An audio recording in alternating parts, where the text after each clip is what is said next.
गुरुर्ब्रह्मा गुरुर्विष्णु गुरुर्देवो महेश्वरा गुरु साक्षात परब्रह्म तस्मै श्री गुरुवे नमः।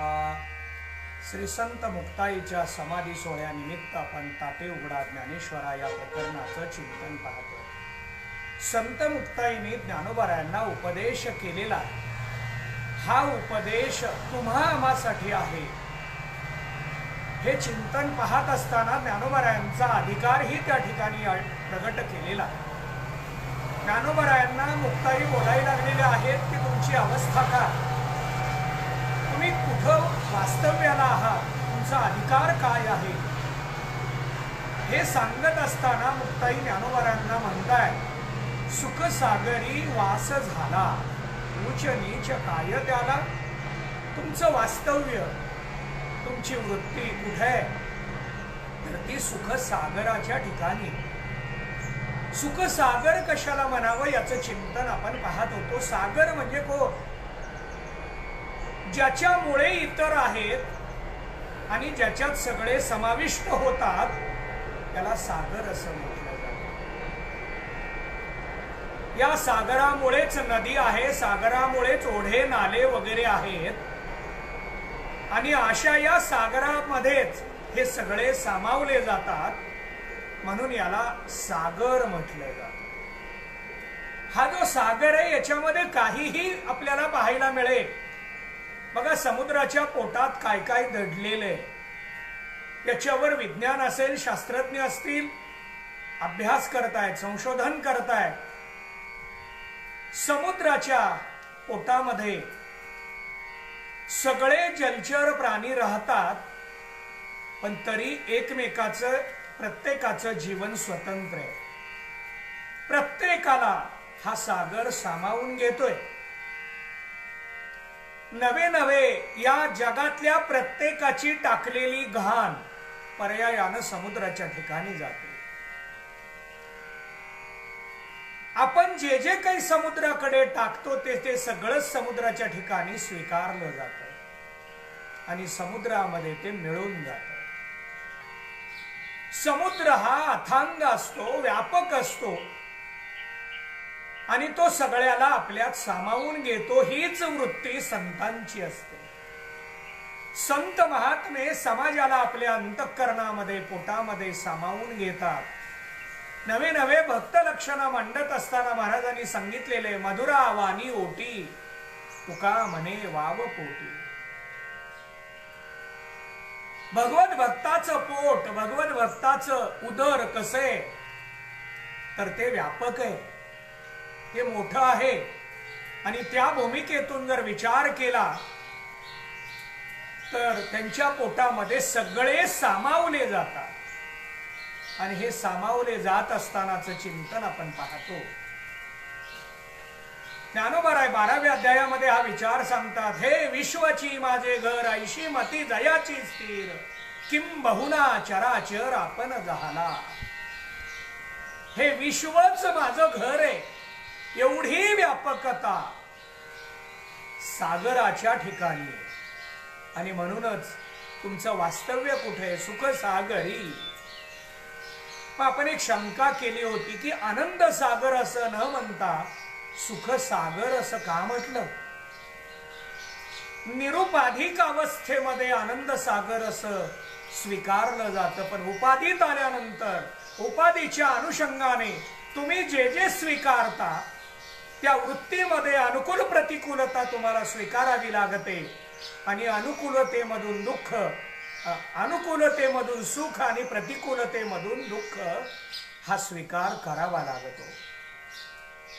प्रकृतीला डोळ्यासमोर ठेवून जे वर्णन केलं जातं तिथं सुखाचा विचार असतो आणि प्रकृती उपाधीला बाजूला ठेवून वर्णन केलं जातं त्यावेळेला आनंदाचा विचार असतो।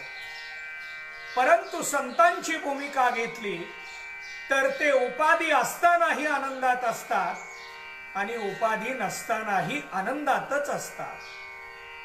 तरी सुद्धा ज्ञानोबारायांचं चिंतन मांडत असताना मुक्ताईने सुख सागरी असं का म्हटलं। हा परमात्मा सुद्धा सुखाच्या अनुषंगानं आपल्या समोर मांडला गेलेला आहे. बघा, पांडुरंगाचं वर्णन करत असताना सांगितलं जातं, सुखरूप आईचा तुझा कोणी सांगा, माझ्या पांडुरंगा सारिखा तो सुखरूप असं दुसरं कोणी आहे का? सर्व सुखाचे आगर बाप रखुमा देवीवर. हा सुखाचा आगर आहे, सुखाचा सागर आहे, सुखरूप आहे. मग यामध्ये शंका, याच देवाला सुखरूप असं तुम्ही का म्हणता? त्याची वेगवेगळी लक्षणं तात्विक दृष्ट्या आपल्याला पाहता येते. जी वस्तू सत्य असते ती वस्तू सुखरूप असते असा नियम आहे. मग जी वस्तू सत्य, कोणती वस्तू सत्य? ज्याचा तिन्ही कालामध्ये बाध होत नाही, ज्याचा तिन्ही कालामध्ये नाश होत नाही, जे कशानेच संपत नाही, त्याला सत्य म्हटलं जातं. शास्त्रामध्ये याचा विचार आपल्या समोर मांडलेला आहे. सत्य म्हणजे नेमकं काय? सत्य ब्रह्म आहे याची उदाहरणं प्रमाण मांडता येतील. सत्यम ज्ञानम अनंतम ब्रह्म, सत्य ज्ञानानंत गगनाचे प्रावरण, नाही रूप वर्ण गुण जेथे. हा सत स्वरूप आहे, प्रमाण आहे. पण का तो सत का आहे? याचं वर्णन तिन्ही कालात बाध नाही म्हणून सत आहे, तिन्ही कालात नाश नाही म्हणून सत आहे. इतर कोणत्याच साधनेनी, इतर कोणत्याच प्रयत्नाने तो संपत नाही. नैनम छिंदन्ति शस्त्राणि नैनम दहति पावकान चैनम क्लेदयन्ति आपो न शोष्ययति मारुता अच्छेद्यो यमदाह्यो यमक्लेद्यो शोष्येव च.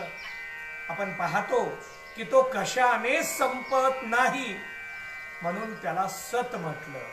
जी वस्तू सत असते ती वस्तू सुखरूप असते. मग पांडुरंगाचं वर्णन करत असताना संत महात्मे सांगतात, सत्य तू सत्य तू सत्य तू विठ्ठला. हा परमात्मा कसा आहे? सत्य आहे. आणि हा सत्य असल्यामुळे तो सुखरूप आहे. म्हणून सर्व सुखाचे आगर, हा सुख सागर आहे. हा परमात्मा सुख सागर का आहे? सत्स्वरूप आहे म्हणून सुख सागर आहे. आणि असं तुम्ही सुद्धा सत्स्वरूप आहात आणि म्हणून तुमचं वास्तव्य कुठे? सुख सागरी वास झाला. आता काही जण म्हणतील, अहो प्रत्येक जणच सत्स्वरूप आहे. प्रत्येकाचं स्वरूप म्हणजे आत्मा, प्रत्येकाचं अधिष्ठान म्हणजे ब्रह्म.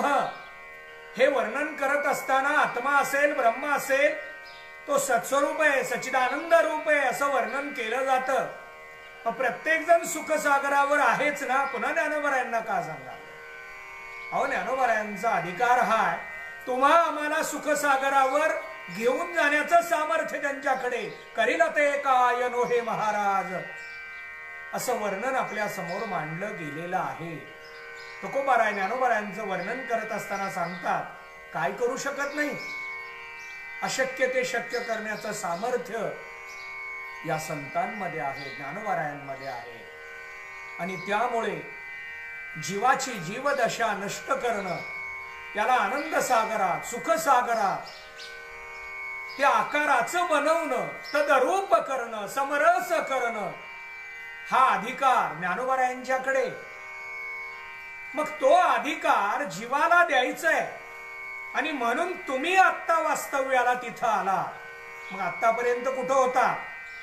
सागर रूप होतात, आता सागरावर वास्तव्य करतात. वास झाला. वास झाला म्हणजे आतापर्यंत नव्हता का? मग सुख सागरी वास झाला. उच्च नीच काय का? तुमचा आता सुख सागरात वास झालेला. म्हणजेच तुम्ही आतापर्यंत निरुपाधिक होता, आनंद स्वरूप होता. स्वरूपाच्या स्थितीमध्ये रममान राहणं हा तुमचा स्वभाव. पण आता मात्र तुम्ही जगत कल्याणासाठी सुखसागरावर वास्तव्याला आलात. आता तुम्ही सुखसागरात आहात. मग अशा ठिकाणी काय आहे? उच्च नीच हा भावच राहत नाही. हा मोठा, हा लहान, हा गरीब, हा श्रीमंत, हा ज्ञानी, हा अज्ञानी, हा गुणी, हा दोषी, हा भावच तिथं शिल्लक राहत नाही. मग आपल्याकडे कसं असतं, एखादा गुणी आला, वादक आला, गायक आला, आपण स्वागत करतो. आणि एखादा जर दोषी आला तर अरे त्याला येऊ देऊ नका, येऊ देऊ नका, बंद करा त्याला, का त्याच्याकडे दोष आहे. मग ती व्यक्तिबाधक आहे का दोषबाधक आहे? दोषबाधक आहे. व्यक्तीचा तिरस्कार करू नका. मग त्याच्या अंतःकरणात दोष आहे म्हणून आम्ही बाजूला ठेवतोय. आता कोरोना ज्यांना झालाय ती व्यक्तिबाधक का कोरोना बाधक असा प्रश्न काही मंडळी विचारतील. तर त्याच्यामुळे संसर्ग वाढू नये तसं दोषी व्यक्तीच आहे असा काही जण विचार मांडतील. त्याच्या दोषामुळे बाकीच्यांना त्रास होतो आणि म्हणून आम्ही दोषासहित दोषीला बाजूला काढण्याचा प्रयत्न करत असतो. हा स्वभाव आपल्याकडंच आहे असं नाही, देवाकडे सुद्धा हा स्वभाव आहे. देव दोषीचा दोष घालवत नाही, दोषीलाच घालवून टाकतो. बघा, प्रभू रामचंद्रांनी रावणाच्या अंतःकरणातला दोष घालवला का रावणाला संपवलं. कृष्ण परमात्म्याने कंसाच्या अंतःकरणातला दोष घालवला का कंसाला संपवलं. अशी अनेक उदाहरणं सगळेच चरित्राची स्वीकारता येतील. तर देव हा दोष घालवत नाही, दोषीला घालवतो. म्हणून आपल्याला एक प्रश्न विचारला जातो.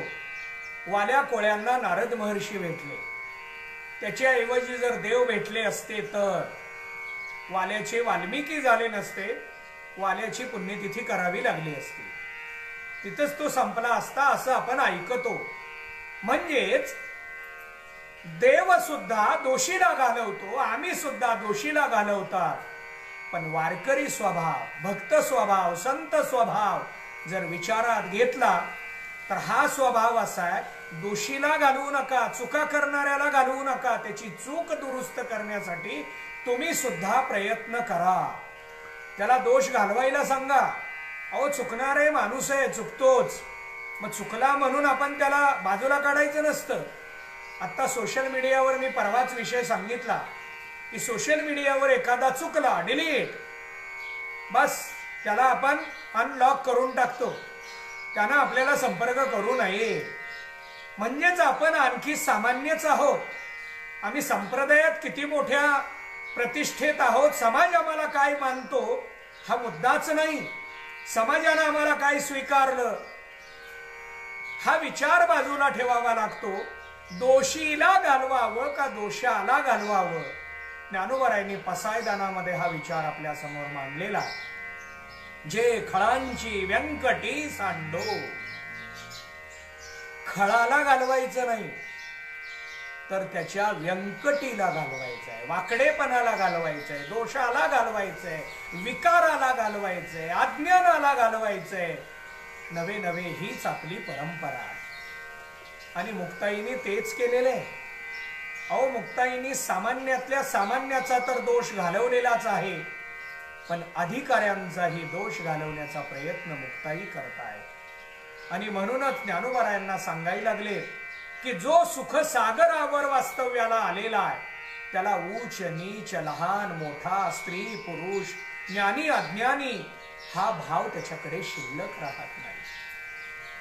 आणि म्हणूनच संत लक्षणा मांडत असताना तुकोबाराय सांगतात, गुणदोष याती न विचारी काही, ठाव दिला पायी आपुलिया. कोणाच्याही गुणाचा दोषाचा विचार न करता जे का रंजले गांजले त्याशी म्हणे जो आपुले, तोची साधू ओळखावा, देव तेथेची जाणावा. त्यांना साधू म्हणा, त्यांना भक्त म्हणा, परंपरेच्या दृष्टीनं त्यांना वारकरी म्हणा.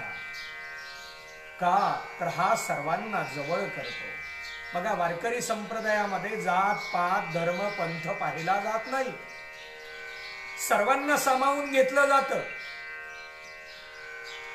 केवळ जातपात नाही, संप्रदाय सुद्धा, सगळ्या संप्रदायाला सामावून घेणारा एकमेव संप्रदाय तो म्हणजे वारकरी. आणि म्हणूनच या वारकरी संप्रदायाचे तुम्ही आधार आहात, पाया आहात, अधिष्ठान आहात. आणि मग तुमच्याकडे हा उच्च नीचपणा कशासाठी?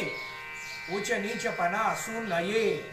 समाज हा चुकणारा आहे, त्यांच्या दोषाकडे पाहू नका, त्यांच्या प्रकृतीकडे पहा. त्यांना दिशा देण्यासाठी तुम्ही आलात. आणि म्हणून तुम्ही दिशा देत असताना अहो आपण जैसे व्हावे देव तैसेची करावे. तुम्ही जसं म्हणाल तसा देव करणार आहे हे सामर्थ्य तुमच्याकडे आहे. आणि म्हणून तुम्ही ताटी उघडा ज्ञानेश्वरा. मुक्ताई ज्ञानोबरायांना उपदेश करायला लागल्या. त्याचं आपण चिंतन पाहतोय. उर्वरित चिंतन आपण उद्याच्या प्रवचनामध्ये पाहू. कुंडलिक वरदा विठ्ठल श्री ज्ञानदेव तुकाराम.